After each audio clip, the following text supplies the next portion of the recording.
we didn't focus on finding new winning products all the time. We focused on just seeing the ads manager. Hey, which products are we seeing the most here? If you're gonna go here, scroll, for example, try to find a product with a maximum of 30 SKU. And then if you see this product more than 10 times with different competitors and they're scaling, you take the collection and then you get as well those products, and you're going to create your whole founder story based on that, your ads, and you're going to launch it. And then if you're a beginner, of course, I wouldn't recommend you start in the US market because you will start always with very high CPMs. You need to spend a lot of more money. And in my opinion, you just got to be more experienced if you're going to sell in the US. So I would always recommend you to start selling at first in EU. Go for Netherlands or, for example, like Australia. So not even always EU only, but especially just one market that is not the US. Like it is the most competitive, and some other EU markets. It's no rocket science. So that's what I would do if I were you guys, and that's what we exactly did. And now, what is the reality of general fashion dropshipping stores? The reality is that 99% of the people, when they find these products and they're scaling it, your payment processor is gonna go down because your payment processor just doesn't understand and doesn't like it that you have so much SKUs with not a proper quality control. Like we didn't have so many issues with payment processor because our backend was good, and even though we were testing so many products, we didn't really sell so many. If you were, for example, selling a product for 5 or 10 pieces, you would just shut it off if you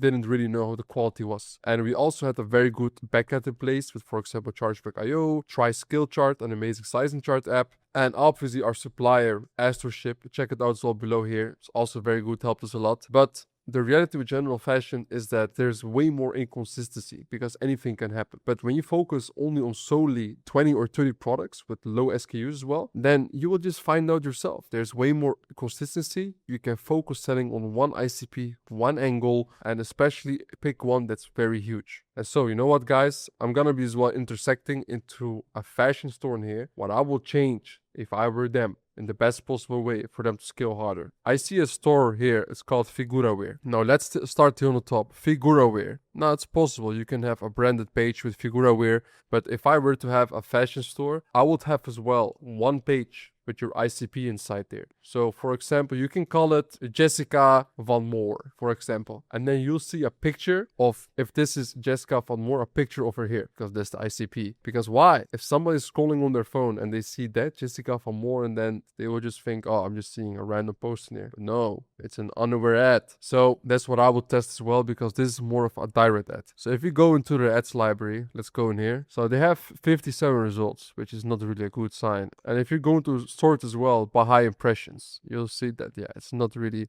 that This crazy. Leonie set from Figuraware is everything. Erin. This is an AI ad that they probably made, getting the prompt through whatever, ChatGPT or Claude or whatever it may be, and then with Kling or Seed. Brunch. It looks nice. You know, they're probably making profits with the store, but it's too fugazi in my opinion.